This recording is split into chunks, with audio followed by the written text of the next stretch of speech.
we're joined by John McGuckian from Tughans Solicitors. John, thanks for joining us. No problem, thank you. John, so obviously from a legal perspective and the startup scene, what are you looking to see over the next couple of days, and what would be ideal from your perspective? We're just trying to make as many connections as we can and increase. It's not so much, it's a small ecosystem in Northern Ireland, and a lot of people in this system know each other. So we act for the funders, right through to like small funding to large funding, but also the companies. So to just get a few, good leads out of it, speak to people. We act for a lot of people in the room already, and just keen to augment that. It's a positive time in this space. It's a positive time, and we like to think that we try and demystify some of the processes and terminology around legal aspects. So at what stage do you want to connect with startups in terms of obviously maybe partnering with them? Is there anything from early stage and onwards? Absolutely. It's basically from the seed stage, and not just seed funding, from the seed of an idea right through to growth, exit, IPO. Like, it's easy for me to say, but the earlier we're on the pitch, we're able to advise, help. So early stage, help them protect their IP, protect that idea, whether it's even protecting it in the sharing of it by a confidentiality agreement, right through to the actual IP. Then onwards as it grows, selling that IP, actually the commercialization of it. And then outside of that, and my own personal expertise is sort of in the funding space. So as they grow, whether it's potentially through grants, engagement, proof of concept, there's not a lot of legal work in that, but just giving a few tips. And then through seed funding. Support as well. Absolutely. Questions. Being a sounding board. As I say, we've developed a startup guide that's born out of a lot of the questions that we get asked. It's not rocket science. There are some processes, there are some things investors look for, and it's just being alive to some of the terminology. And then as they grow, we help them do their customer contracts for bigger customers where it's more in depth, and generally where you're maybe working on the terms of the customer, where if you're supplying into a large multinational entity, they're going to be the starting point. It's knowing the pitfalls of that. And then as they grow through funding, so from seed stage, people talk about Series A, Series B, right through to the different processes. So, and we work right through that with the guys. Who would be your main industry? Who's the main clients? What sort of... Most relevant to this is tech, in the tech clients. So we would work with a number of software providers, whether that's software as a solution or otherwise. Then we would work with larger players who are buying that software integrating it in. So in this space, it's generally people where they... That's the core? That's the key relevant to this area. Now, the principles apply across the board when you're taking in investment. Anybody who needs it? Absolutely. So we help internally with companies as well. It's a tough market out there, so you have to incentivize your employees. So there's a lot of share option schemes, EIS schemes people talk about, as well, and the EMI schemes that work alongside that. We help them document that, demystify it. It's a way of rewarding employees and getting them ingrained in the business. So how much, in your experience, how much is the Belfast and I suppose more openly the Northern Ireland startup scene kind of developed over the last few years? Even in my time, it's come on leaps and bounds. So I've been doing this in Belfast for about 10 years. Prior to that, we've been doing it for maybe a previous 10 years, and that was really the start of the ecosystem. Like one of the partners, Adrian O'Connell, talks about, 10, 12 years ago, there was maybe 5 people that were connected to each of these companies. Now, those 5 people are still about. They've had some exits. They're still go-to. But now there's 50. There's people who've had exits and are putting back in, which is a very important part of the ecosystem, that they're on boards, they're investing some of the money they've made. It's a great time to be a company and have an idea. Totally. I wish I wasn't a lawyer and I had an idea. I wish I was more inventive. Not too late, John. Well, tech investment in law is huge. Some of our the competitors when we work on scale are the multinational firms, and they're putting a lot of money into their tech systems.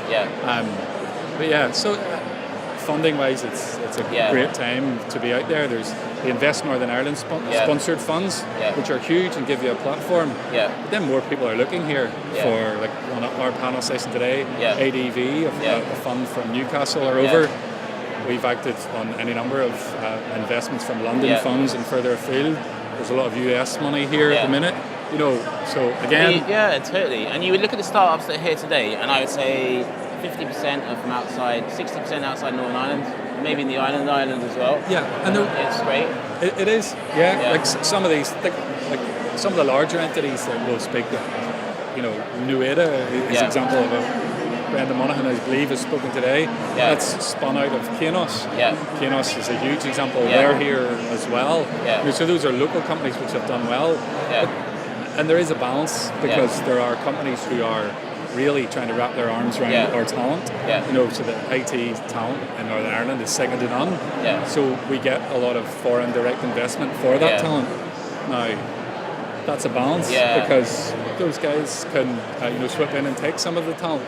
But you see most of the continually here, there's various others, they are where people have the idea, want to grow it themselves and make something themselves, and you know, there's a lot of them out there. So what would you say is the biggest barrier for, say, a startup going to a legal firm? What is the thing that you find that they're most protective over? So barrier to us is perception and cost. You know, there's perception that we sit in dark offices with ties and write with quills. You know, like, and that doesn't. Well, there's one guy in our place who does that. No, but that doesn't happen. That's, you know, you have to move with the times. You know, we realize and we work with clients as they grow. You know, and that comes down to pounds and pence. You know, we work with the startup community. We give sessions. We give local, you know, free advice. We here and there, and then we grow together. They would only come on your radar when they think it's like financially viable for them, when they're actually making money and stuff like that. Absolutely, you know, but we have a good insight, as do most of the legal firms, into what's going on, because you see what's coming through the proof of concept, you see what's coming through TechStart. There's the co-investment fund at Northern Ireland. So if you've got a line of sight of that, you know what's coming, and the companies, and like, you know, people that come in, we see investor roadshows. They come in and speak to us and say, "Are there any good companies?" And you know, not breaching confidentiality, we speak to them and introduce them, and so like it's a good time to be, you know, being investable at the minute. So from a grassroots level, how can we better improve? What would you say we can do as a society in Northern Ireland to better embrace and welcome entrepreneurship at an early level? Just more knowledge, more sharing. There are programs through Catalyst, the Science Park, which push people down that route. It's, you know, it's getting people along to this. It's encouraging people to be, you know, less focused on an academic career. Like I sat in a panel down at Catalyst, which basically the mantra was, don't become a lawyer and don't become a doctor. And you know, it's enthusiastic to get people in. Where do we suffer in that?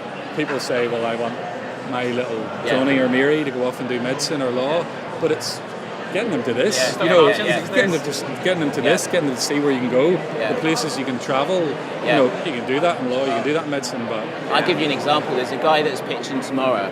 He is from Northern Ireland. He's gone over to Manchester to study, so he's going to be a doctor, but at the same time, he's building an AI patient, which is basically going to help doctors understand more about how they can work with patients at an AI level.